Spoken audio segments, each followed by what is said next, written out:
Ladies and gentlemen, boys and girls, children of all ages, my name is Joseph Pellerin, and I'm going to try to do my own sports show here, which is going to be called the Jolting Joe Sports Show, which has a little rhyme to it with Joe and show and a little bit of alliteration. You got Jolting Joe, and then you got Sports Show. So it'll be the Jolting Joe Sports Show, and I have on YouTube channel, and then also a Twitter as well, which we'll get to a little bit later. Now, hopefully, I'll have some folks that I know, some friends of mine, that will join me on the show for their takes as well. But what we're going to do, the plan is to smoke cigars, drink beer, drink whiskey, and discuss sports, of course, topics. So the opening of the show is going to be, what are you drinking? What are you smoking? And unfortunately, it's a little cold here in Houston, Texas today, so I'm inside. Won't be actually lighting one up today. But if I was going to smoke, the one that I have in my humidor that was ready to go was this one here, which is a CAO Zocola. All right, so there you go. And then drinking a little brown liquor today. And what's that brown liquor is Willet Bourbon. All right, so there's the free plugs for our tobacco and for our liquor as well. And like I said, a little cold here in Houston, Texas today, so we're going to drink it neat today. All right.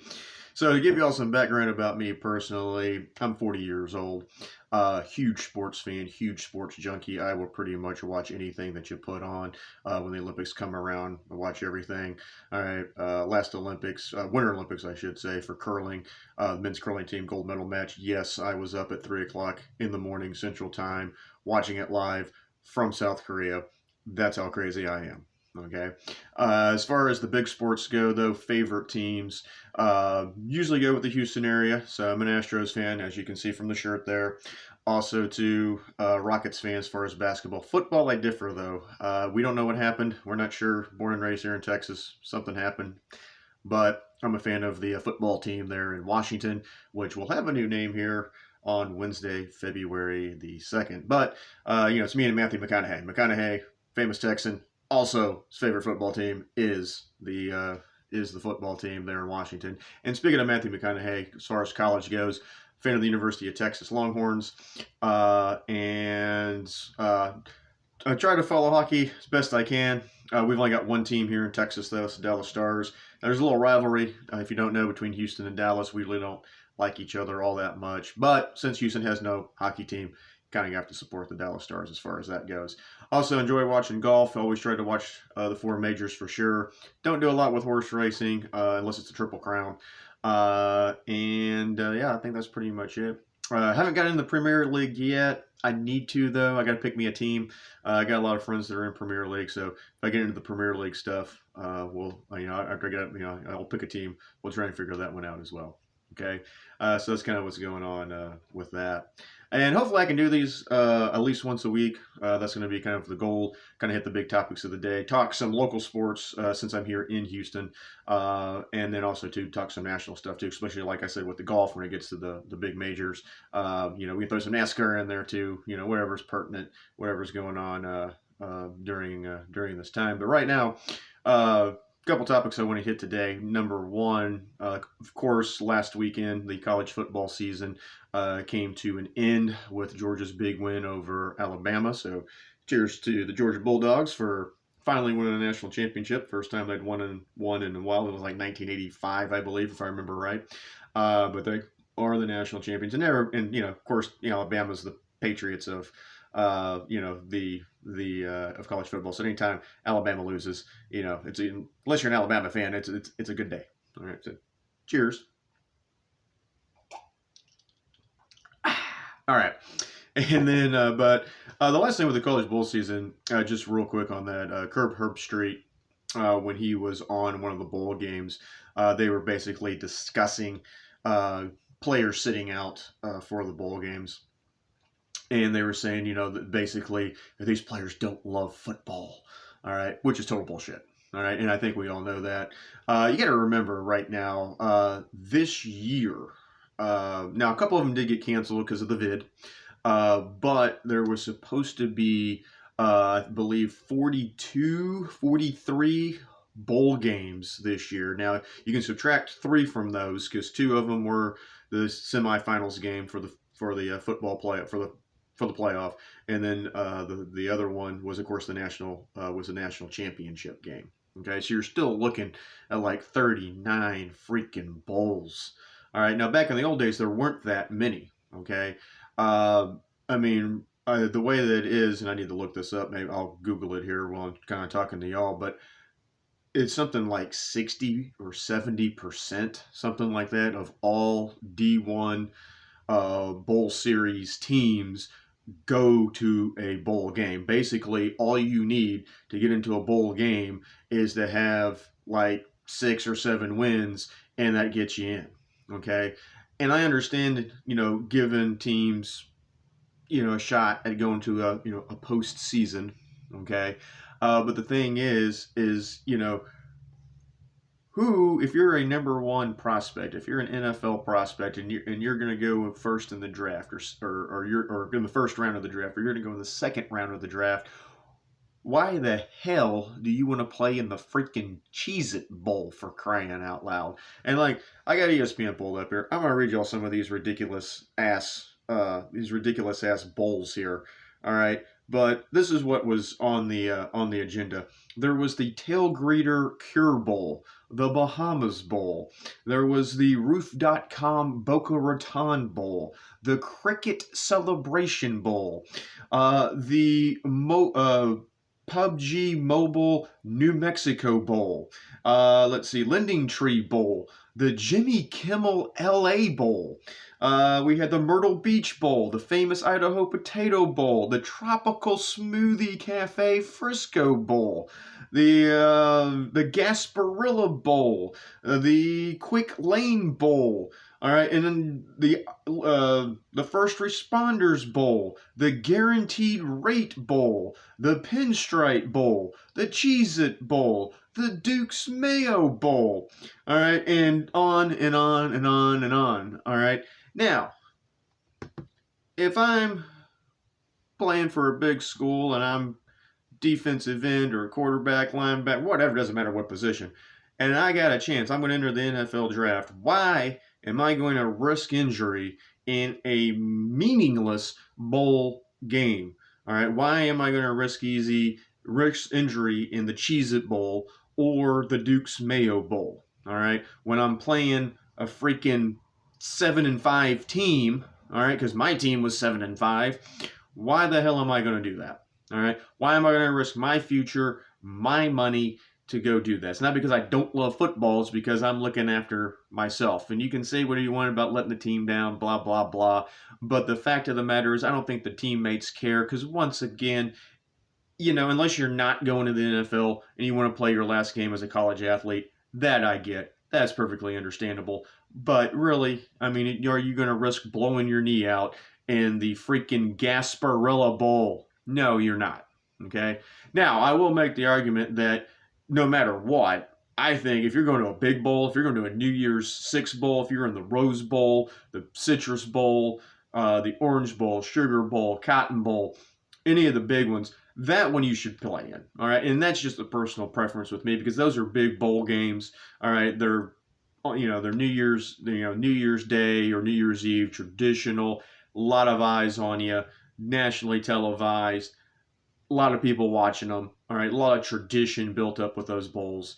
All right, you should probably play in those. But if you're not going to win a freaking title, if you're, and you're just going to something, you're going to the Birmingham Bowl, all right, why are you going to do that? All right, it's not because they don't love football. They love football, but they would love to play professional football. They don't want to blow out a knee in the freaking Gasparilla Bowl, for crying out loud. All right, I think we can all agree on that. I think that was just a stupid thing. And gotta remember, Kurt works for ESPN. All right, all the bowl games are on ESPN, so you probably want eyes on that. But the thing about it is ESPN's ratings for bowl season were up this year.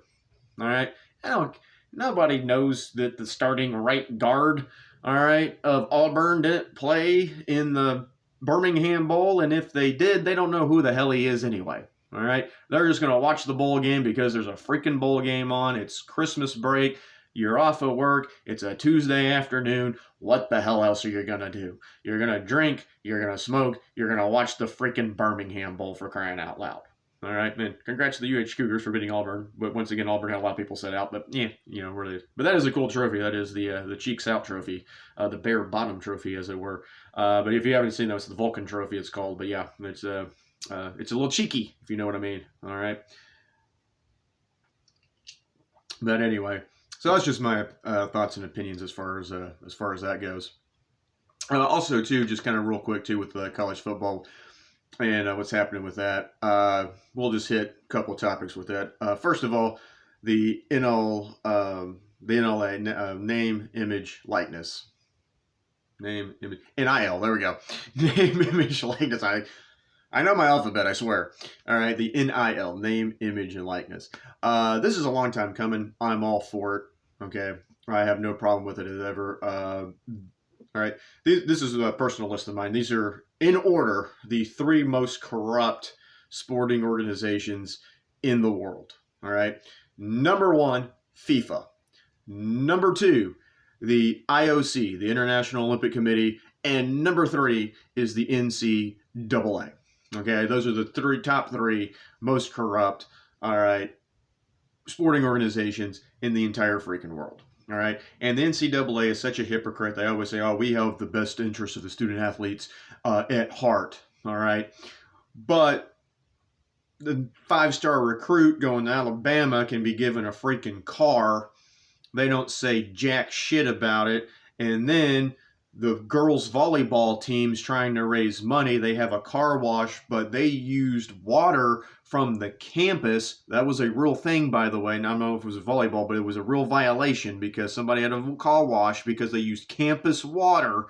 That was considered a violation of NCAA rules, and they were punished for that, which is freaking ridiculous. If you're a coach, you cannot buy your players a freaking ham and cheese sandwich at Subway. It violates NCAA rules. But you can go to the locker room and have a little, handshake with a booster and, that's got a little something in it, and they don't crack down. So it's freaking ridiculous.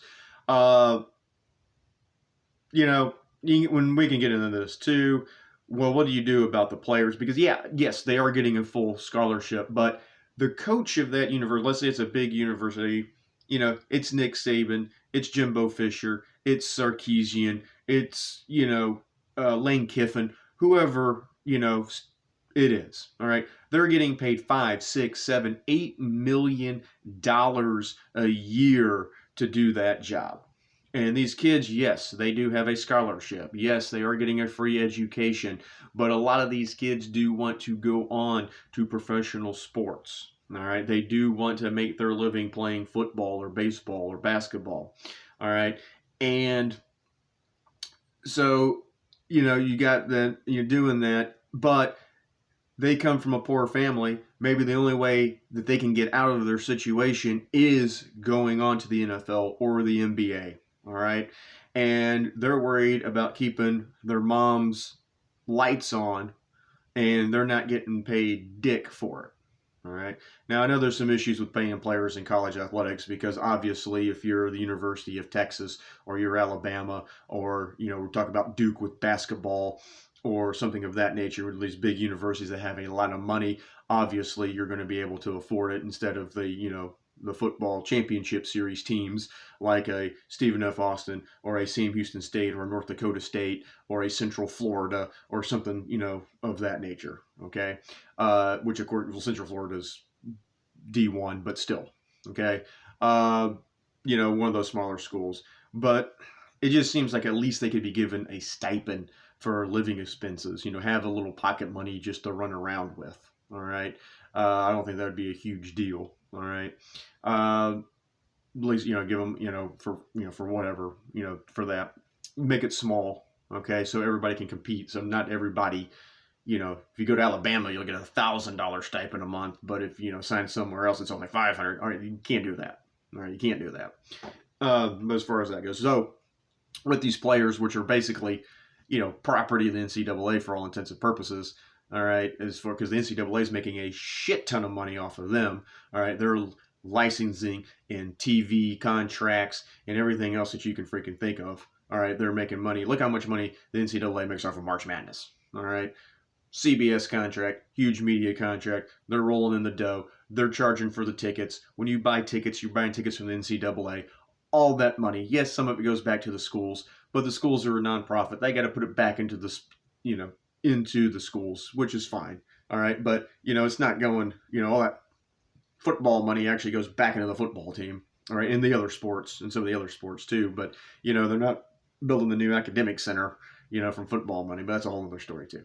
Okay, but players should be able to get money off of their likeness. I think what's happening right now though is, and hopefully the market will right itself on this, but basically what's happening right now is companies or whatever, businesses, people are just throwing a bunch of money out there saying like, well, I'm going to pay the offensive lineman, $1,000 a month to do community service. All right. And you come out down, whatever, which is fine. But if you got a business, really, is it where if you got 5 offensive linemen, you're really going to pay $5,000 a month? I mean, is it really going to be worth it?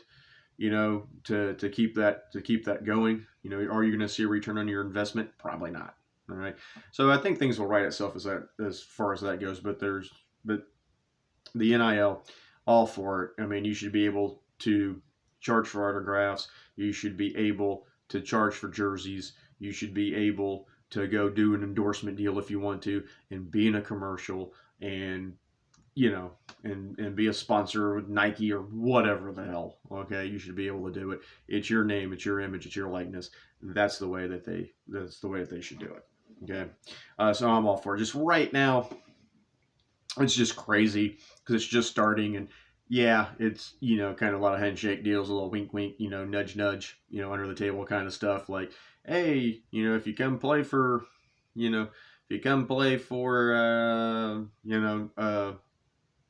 Florida, you can go down there to Bob's Gator Barn, all right, and Bob's going to give you, $1,000 a month to be a, spokesman for Bob's Gator Barn, all right, and things like that. So, but like I said, how long can Bob's Gator Barn keep paying $1,000 a month to bring somebody in, and really are they going to make that money up in business, all right? And the answer is probably not. So I think that'll right itself eventually. Whew, I went down the wrong way. All right, but anyway, and then the second thing is the transfer portal. Now, I do think the transfer portal needs to be reformed. I am in favor of it though, because the reason that the transfer portal was put into place is because if you transferred to another school, you had to sit out a year before you could play again. All right. So if you were so you're losing a year of eligibility. All right. That was the old rule. All right. So if you're a redshirt freshman at UT here in Texas, University of Texas, and you transferred to A&M, you would have to sit out your 1 year, and so you're going to lose a year of eligibility, which if you're redshirt, you get 5 years of eligibility, where you're going to lose one of those, and now you've only got 4 years of eligibility. Or if you didn't get redshirted and you were actually starting, but then you transferred, well, you didn't play as a freshman, you want to transfer, you're going to have to sit out your sophomore year, and then you're only going to play your junior and your senior. So that really, that didn't make a lot of sense. And the reason the transfer portal was kind of created is because of all these coaches. These coaches just up and leave. All right. Look what happened with Notre Dame and with Brian Kelly at Notre Dame and in LSU. Brian Kelly just came in and said, "Deuces, y'all. Thanks for being around." Called a meeting at freaking 6:30 in the morning or 7 o'clock in the morning, wherever the hell it was, and it was just like, hey, thanks for being my friend.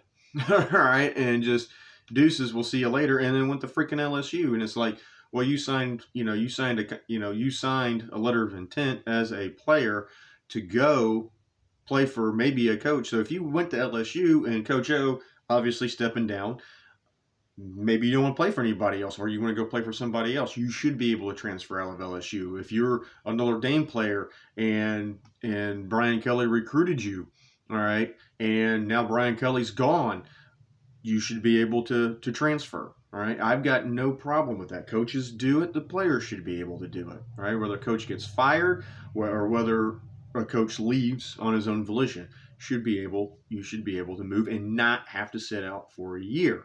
All right, but kind of what's happened with the transfer portal is it's gone all crazy because you can jump into the transfer portal as many times as you want to. Number two, the coaches are now basically having to, recruit their own players essentially, because it's like, okay, I'm going to go to this, 5-star recruit, come play for Auburn. All right, Auburn's the best. Come play for Ole Miss. Ole Miss is the best, whatever. And then once you recruit that player, you got to keep them there. So hopefully that they'll stay, because you got to tell them, look, you might not play a lot your freshman year, but the guy that we got in line, he's, this is his senior year. He'll be gone, and then once he's gone, then then you can step up. All right. And so they, are having to deal with that. And then also, too, some of these folks, some of these kids, they're not going to the NFL. And if they do go to the NFL, they're going to be drafted in the 6th or 7th round. All right. And they might get cut in training camp. All right. So just because, if you're and I understand if you're a quarterback, or something like that, where if you're the backup quarterback and you're not going to play your junior year or your senior year and you think you've got a shot at the NFL, you need to go someplace where you can start. But this transferring from one of the best, universities in the country, football universities in the country, does it really matter if you're going to transfer from Georgia because you can't play and then you go to freaking Nebraska, or you go to Iowa, or you go to Missouri, all right, and play? I don't know. And I think it should really be, unless a coach is fired or unless a coach leaves, because it could happen to you twice. That would suck, but it could happen. But unless a coach leaves or unless a coach is fired, all right, you should only be able to jump in the transfer portal once. All right, and that's just my own personal opinion as far as that goes. All right, and then just be like, hey, it's not working out here. I'm not going to have any playing time. I thought I was going to be able to play. Or, hey, guy who was supposed to be behind you is better. All right, he's getting the starts now. And so, you want to move because you still think you have some potential that you can grow and whatever. And that's fine. But like I said, not everybody's getting drafted. All right. Not everybody's getting drafted. And like I said, you do want to put yourself in the best situation to get drafted. I understand that. But at the same time, put them on the transfer portal, man. All right. Just one and done. Unless, like I said, now if your coach gets fired or coach leaves, then you should be able to transfer again. All right. So, if it just so happened that you happened to transfer to Notre Dame and then Brian Kelly said goodbye, and then, said bye, you should be able to transfer again if you want to. Okay? Or like if you transfer to LSU and Coach O was like, no, I'm stepping down, you should be able to transfer again. All right? As far as that goes.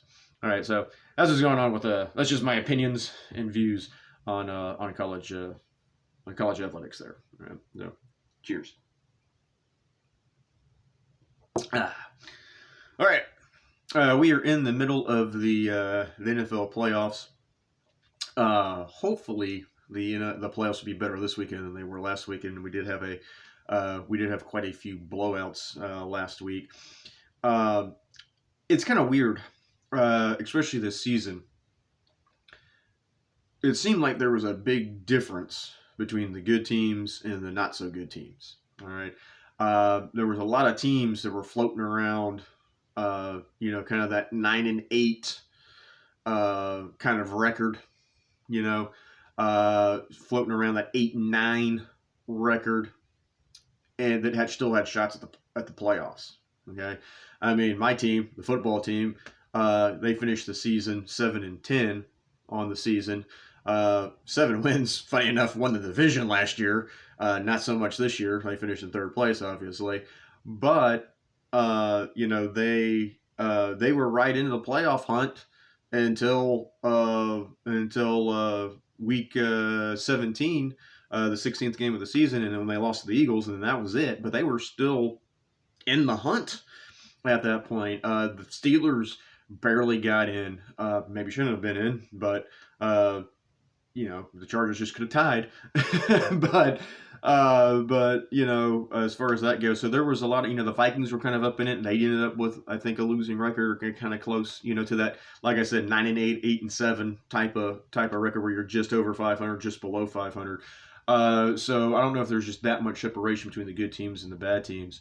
Um, the Raiders Bengals wasn't bad. It got interesting towards the end. The Bengals kind of dominated that game. I don't know if the score was as close as it indicated, or as the game was as close as the score indicated. I mean, because but then Oakland or Vegas. I'm sorry, Oakland. I've been drinking.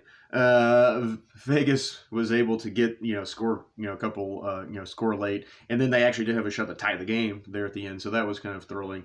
And then the other only close game was Dallas and the Niners, and really I don't think that game was as close as the score indicated either, because Dallas just shot themselves in the foot. Like, I'm no fan of Dallas. I'm a freaking football team fan for that matter. Not only that, I'm from Houston, so screw Dallas just in general, right? But at the same time, it's like they tied an NFL playoff record for penalties. They had 14 penalties in that game, and even when I was watching it, I was like, "Are they trying to be the Raiders? Like, what's going on here?" And then not only did they have the penalties, but they allowed 5 sacks in the game. It's the Tony Dungy tweet, which I'm sure saw. He went through the stats on it. They couldn't get the run game going. It was just not a good game.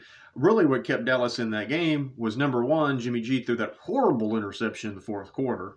All right, and that was just a bad interception. It was really bad. And the only reason that it came down to the final play is because, for whatever reason, Kyle Shanahan decided to run motion on a quarterback sneak, and the guy that they put in motion was an offensive tackle, Trent Williams, and so Trent didn't get set in time.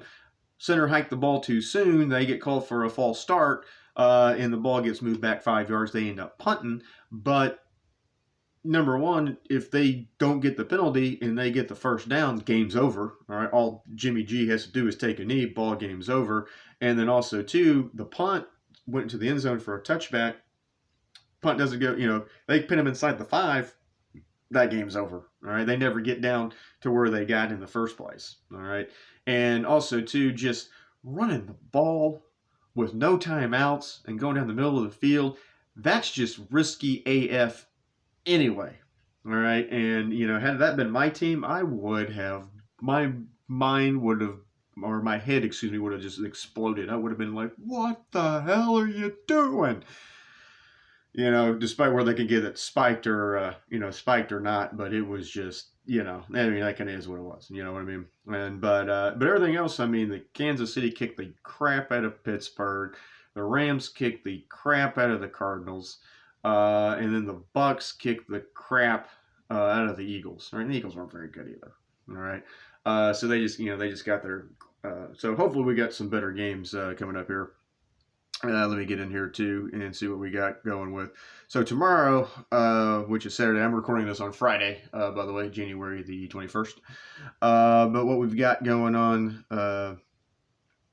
let's see. Whoop, I did the wrong thing. There we go. All right. So tomorrow we got the early game. We got Cincinnati at Tennessee. Tennessee, of course, number 1 seed, got the bye.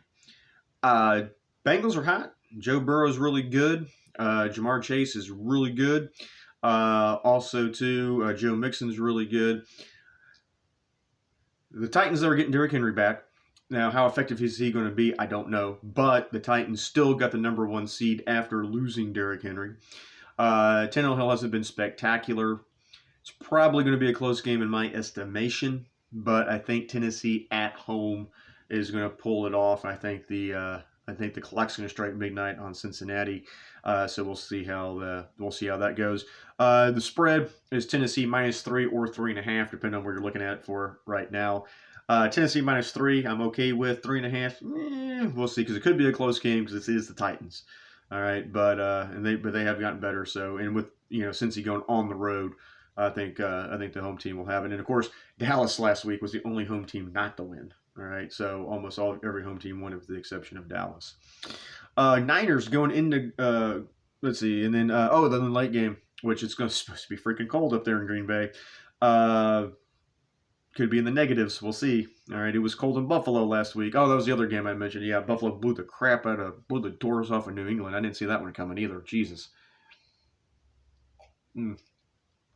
But Yeah, whiskey, good. But anyway, the right now the spread I got is Packers -6. That should be enough. I think the Packers win the game. Obviously, they're playing in Lambeau. Uh, Niners are going to have to go on the road again. They're the only wild card team that's left, so they're going to have to go on the road a second week in a row. It's going to be cold. Garoppolo is a decent quarterback, but that's it. He's decent. All right, not great. You got Aaron Rodgers, so as long as that Green Bay defense can keep their shit together, that should be a Packer win. And 6 is a little much. It might be able to win by a touchdown. We'll see. All right, Sunday games. Early game, we've got the Rams at the Bucks. This could be a good game. We've got, well, the Rams are freaking schizophrenic as hell. All right, 1 week, Matt Stafford's throwing 5 touchdown passes. Cooper Kupp's got 200. He's got 150 yards with 2 touchdowns, and Higbee's got a touchdown, and Jefferson's got a touchdown, and Jefferson's got over 100 yards. The defense is shutting everybody out. They end up winning a game, freaking 38-13, and they just look freaking unstoppable, which they did against the Cardinals, and we saw what happened there. And then the next week they come back, and they look like absolute dog shit. All right, Matthew Stafford's throwing, 4 picks. Cooper Kupp's got freaking 2 receptions for, 50 yards, and the defense can't stop anybody, and they end up losing, the game 31-17 or something like that. So God knows what Ram team's going to show up. I think that's the problem. The same thing with Tampa. I mean, Tampa lost to the football team. My football team. I bet against my own team, for crying out loud, in that game. But, they beat Tampa. The Jets were playing with Tampa there for a little bit, for crying out loud. It's just, so, Brady's Brady. But,